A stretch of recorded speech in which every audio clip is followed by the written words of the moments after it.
मेरे साथ बोलिए, भारत माता की। क्यों भाई, क्या हो गया है चाय बासा वालों की आवाज को? अरे ऐसी आवाज नहीं चलेगी। परिवर्तन करना है या नहीं करना है? जोर से बोलिए, करना है या नहीं करना है? सरकार बदलनी है या नहीं बदलनी है? तो मेरे साथ दोनों हाथ उठाइए, विजय के संकल्प का मुट्ठी दीजिए और प्रचंड आवाज से बोलिए, भारत माता की, भारत माता की, भारत माता की। आज के कार्यक्रम में मंच पर उपस्थित श्रीमान दीपन प्रकाश जी, विपक्ष के नेता और पूर्व मुख्यमंत्री श्रीमान रघुवर दास बाबूलाल मरांडी जी, भाजपा के राष्ट्रीय उपाध्यक्ष श्री रघुवर दास जी, मेरे मित्र और मोदी जी की मंत्रिपरिषद में मेरे साथी पूर्व मुख्यमंत्री श्री अर्जुन मुंडा जी, जिनको ये सीट जीतने की जिम्मेदारी दी है, ऐसे केंद्रीय मंत्री राव साहब दानवे साहब खड़े होकर परिचय कराइए।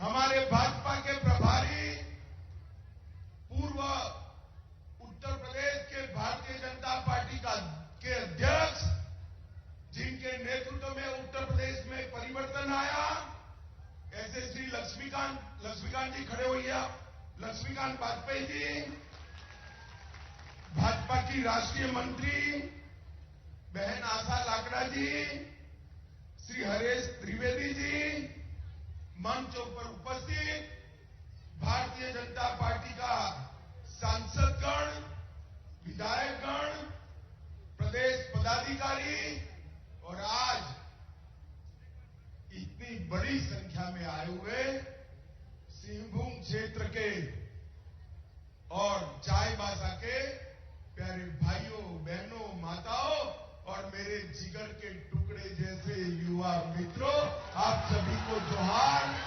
प्रणाम, नमस्कार। मित्रों, आज सबसे पहले धरती आबा भगवान बिरसा मुंडा को प्रणाम कर जोहार कर मेरी बात की शुरुआत करना चाहता हूं। ये भूमि बाबा तिलका मांझी, वीर तेरंगा खड़िया, शहीद उदू भगत, सीतो कानू, गणपत राय, देवी फूलो जानू, देवी माकी मुंडा की भूमि है।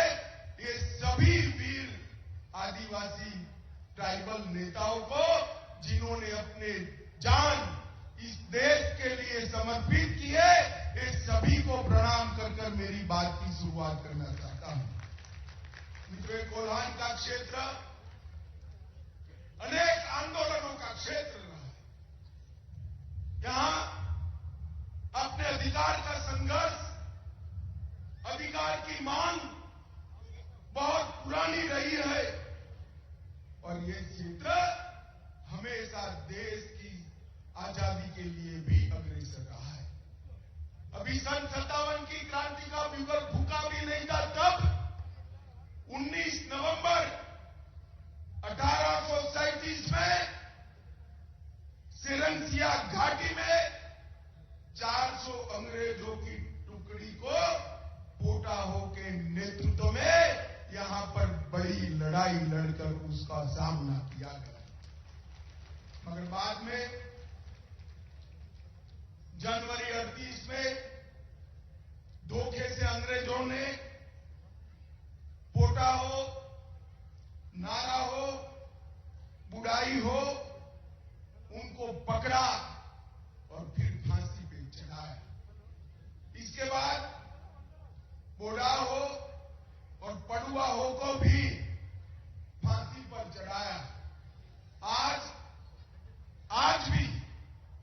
न केवल हो जनजाति के वीर हुतात्माओं को, न केवल कोल्हान क्षेत्र, मेरे गुजरात तक पूरा देश नमन कर कर उनके सम्मान के साथ उनको याद करता है। यही धरती के अंदर इतनी बड़ी समृद्धि है, इतनी खनिज संपदा पड़ी है कि पूरे भारत की गरीबी यहां से मिटाई जा सकती है। परंतु हमारे समय में पूर्ण बहुमत की एक सरकार बनी। जब अर्जुन मुंडा जी सरकार में थे तब बहुमत पूर्ण नहीं मिला। रघुवर दास जी को पूर्ण बहुमत मिला। हमारी सरकार ने इस क्षेत्र के अंदर शिक्षा, रोड, विद्युत, सब प्रकार के काम शुरू किए, मगर उसके बाद में यहां पर एक ऐसी सरकार आई जिसने झारखंड को तबाह कर रख दिया है। आज मैं पूछना चाहता हूं, अटल जी ने जिस कल्पना के साथ झारखंड को बिहार से अलग कर सालों पुरानी झारखंड की अलग राज्य की मांग को पूरा किया, क्या हेमंत सोरेन सरकार उसके कल्याण के लिए काम कर रही है? भाई जरा जोर से बोलिए, कर रही है? इस राज्य का मुख्यमंत्री तो आदिवासी है, इस राज्य का मुख्यमंत्री तो जनजाति का है, मगर ये सरकार आदिवासियों की विरोधी सरकार है मित्रों, विरोधी सरकार। इस सरकार के समय में भ्रष्टाचार अपनी चरम सीमा पर पहुंचा है। इस सरकार के समय में बिचौलिए, दलाल और आदिवासियों के जमीन हड़पने वालों के समय आ गया। आज मैं झारखंड के मेरे जनजातीय भाइयों को कहने आया हूं, एक घुसपैठियों से आदिवासी माता बहनों की रक्षा करने की जिम्मेदारी हेमंत सोरेन सरकार की है या नहीं है? क्या वो पूरी कर रहे हैं? अरे हेमंत भाई, कान खोलकर सुन लो, अब सब आपको जान गए हैं। अपनी वोट बैंक की राजनीति के लिए आदिवासी माता बहनों की रक्षा के साथ, उनके भविष्य के साथ जो छेड़खानी आप कर रहे हो, झारखंड का ट्राइबल आपको माफ नहीं करेगा, माफ नहीं करेगा। और उसका ट्रेलर 24 के चुनाव में ही मालूम पड़ जाएगा। मालूम पड़ेगा या नहीं पड़ेगा भाई? क्या होगा सिंहभूम में बताइए? कमल खिलेगा या नहीं खिलेगा? लक्ष्मण गिलुआ जी को आपने जिताया था, गिलुआ जी अब नहीं रहे हैं, मगर मैं आज आपके पास आया हूं कि 24 में मोदी जी को प्रधानमंत्री बनाने के लिए सिंहभूम से एक कमल लेकर दिल्ली भेज दीजिए भाई, हम इसे विकास करेंगे। माताओं, भाइयों, बहनों, यहां पर नौकरी के नाम पर युवाओं को धोखा दिया, शिक्षा के नाम पर नैनिहालों को धोखा दिया, खतियान नीति के नाम पर आदिवासी समाज को धोखा देने का काम किया। ये चाईबासा पूरा क्षेत्र, उसकी बंदोबस्ती 1964 में हुई है। मेरे हो जनजाति के भाई बहन कान खोलकर सुन ले, सरकार क्या कर रही है। पूरी बंदोबस्ती 1964 में हुई है। अब ये कहते हैं 1932 के खतियान के आधार पर ही नौकरी देंगे, तो चाईबासा वालों को नौकरी मिलेगी भाई? जरा जोर से बोलिए, मिलेगी क्या? अरे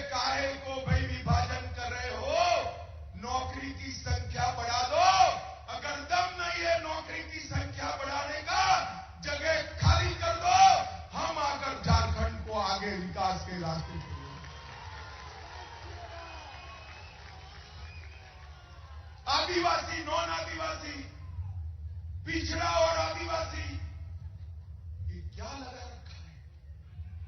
झारखंड को बर्बाद करने पर क्यों तुले हो भाई? झारखंड वालों ने ही वोट देकर आपको मुख्यमंत्री बनाया था और आपने मुख्यमंत्री बनने के बाद पूरी की पूरी झारखंड सरकार लुटेरों के हाथ में, दलालों के हाथ में दे दी। माताओं, भाइयों, बहनों, अवैध घुसपैठिए जनजातीय बच्चियों से जबरन शादी कर रहे हैं और उसके बाद में उनकी जमीन ऐंठ रहे हैं। मैं आज चेतावनी देना आया हूं हेमंत सरकार को कि घुसपैठियों की इस हिमाकत को रोकिए, वरना झारखंड की जनता आपको माफ नहीं करेगी। वोट बैंक की लालच जनजाति के हित से बड़ी नहीं हो सकती और आपने तो आदिवासी होकर एक काम किया है। वोट बैंक की लालच जनजाति के हित से बड़ी नहीं रखनी चाहिए। मित्रों, मैं आज इनको कहने आया हूं कि आदिवासी माता बहनों की रक्षा करना हम सबकी जिम्मेदारी है। आपके दिन समाप्त हो चुके हैं। झारखंड में जनता जाग चुकी है, आपके खिलाफ खड़ी हो रही है। मैं तो जब यहां पूछा कितनी कुर्सियां लगाई हैं, उन्होंने कहा 32,000। मैंने बोला चाईबासा में बढ़ जाएगी क्या? आज मैं कोल्हान बेल्ट के सभी भाइयों बहनों का धन्यवाद करना चाहता हूं कि भारतीय जनता पार्टी की इस रैली में आपने मंडप को छोटा कर दिया, सारी की सारी कुर्सियां भरकर भारतीय जनता पार्टी को समर्थन देने का काम किया है। माताओं, भाइयों, बहनों, ये जब इनकी सरकारें चलती थी, कांग्रेस की सरकारें चलती थी, यहां वामपंथी उग्रवाद चरम सीमा पर था। 2014 में मोदी जी देश के प्रधानमंत्री बने, हमने सुनियोजित तरीके से विकास और कठोरता से हथियारी ग्रुपों का सामना करने की रणनीति को एक साथ चलाया और आज मैं कह रहा हूं 2009 में वामपंथी घटनाएं 2258 थी, 2021 में 500 से कम होकर रह गई है। वामपंथी उग्रवाद समाप्ति की ओर जा रहा है। मित्रों, 2022 में लोहरदगा में हमने एक बहुत बड़ा संयुक्त अभियान चलाया। इसके तहत बूढ़ा पहाड़, बिहार का चक्रबंधा, भीमबंधा, वहां के दुर्गम क्षेत्रों के अंदर सीआरपीएफ ने एक निर्णायक जीत हासिल की और उसके साथ साथ वहां स्थायी कैंप भी लगाए। Operation octopus, operation double bull और ऑपरेशन चक्रबंधा, तीनों ऑपरेशन ने वामपंथी उग्रवादियों की कमर तोड़कर रख दी। और मैं आज झारखंड के लोगों को कहना आया हूं, मोदी जी के नेतृत्व में कुछ ही समय में ये वामपंथी उग्रवाद समाप्ति की ओर जाएगा और झारखंड में विकास का एक नया रास्ता खुलेगा। माताओं, भाइयों, बहनों, भारतीय जनता पार्टी की सरकार जब जब आई, पहले अटल जी के नेतृत्व में बनी, फिर झारखंड वालों ने मोदी जी के नेतृत्व में बनाई। हमने हमेशा जनजातीय गौरव को और जनजातीय सम्मान को प्रायोरिटी दी। आजादी के 70 साल बाद भी एक भी जनजातीय व्यक्ति इस देश के राष्ट्रपति पद पर आसीन नहीं हुआ था। हमने आदिवासी घर की गरीब बहन द्रौपदी मुर्मू को राष्ट्रपति बनाकर महामहिम द्रौपदी मुर्मू बनाने का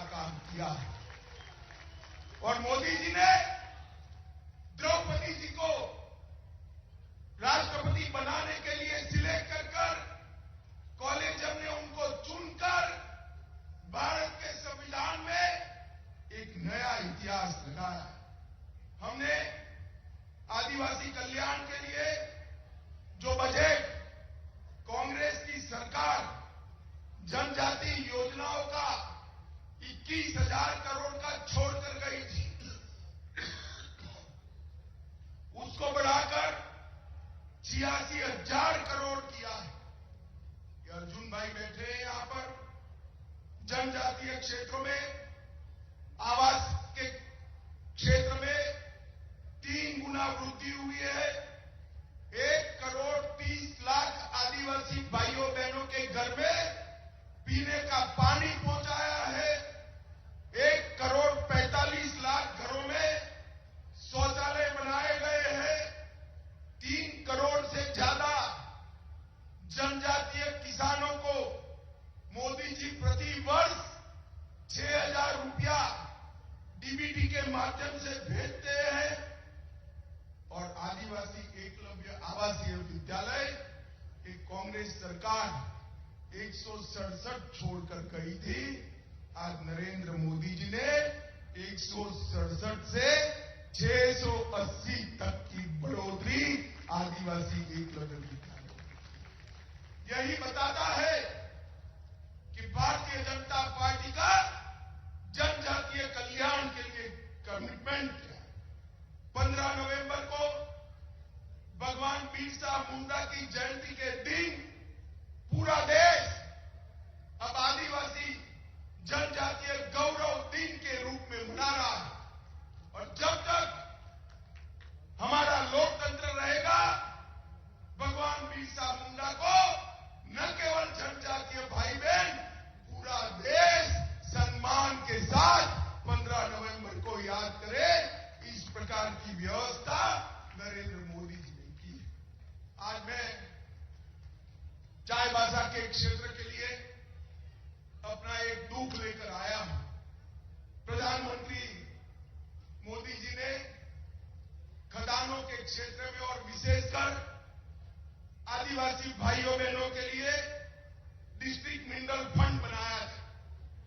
वो डिस्ट्रिक्ट मिनरल फंड का प्राथमिक सूत्र था कि वो इसके लिए कल्याण होगा, इसके कल्याण के लिए खर्च किया जाएगा जहां पर खदानों के कारण आदिवासी भाई बहन विस्थापित हुए। कुल मिलाकर देश भर में 63,858 करोड़ रुपया डिस्ट्रिक्ट मिनरल फंड का आया और झारखंड के हिस्से 8,301 करोड़ रुपया है।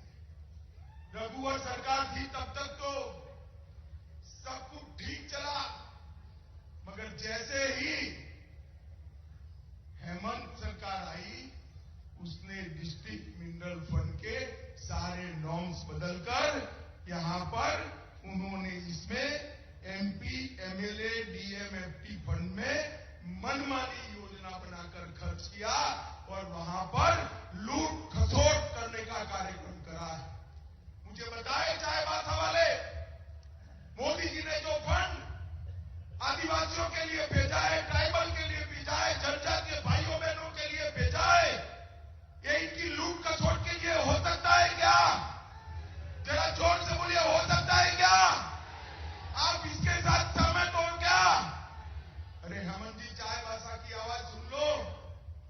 ऐसा मत समझिए जनजातीय भाई बहन कुछ देखते नहीं है, समझते नहीं है। आपकी ये जेब भरने की योजनाएं उनको सब मालूम है। जब आप मैदान में आओगे चुनाव के, तब मालूम पड़ जाएगा।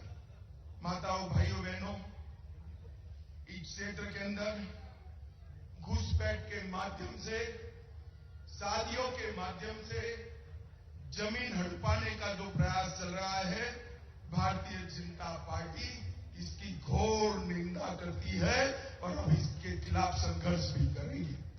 मोदी सरकार ने झारखंड के लिए ढेर सारे काम किए हैं।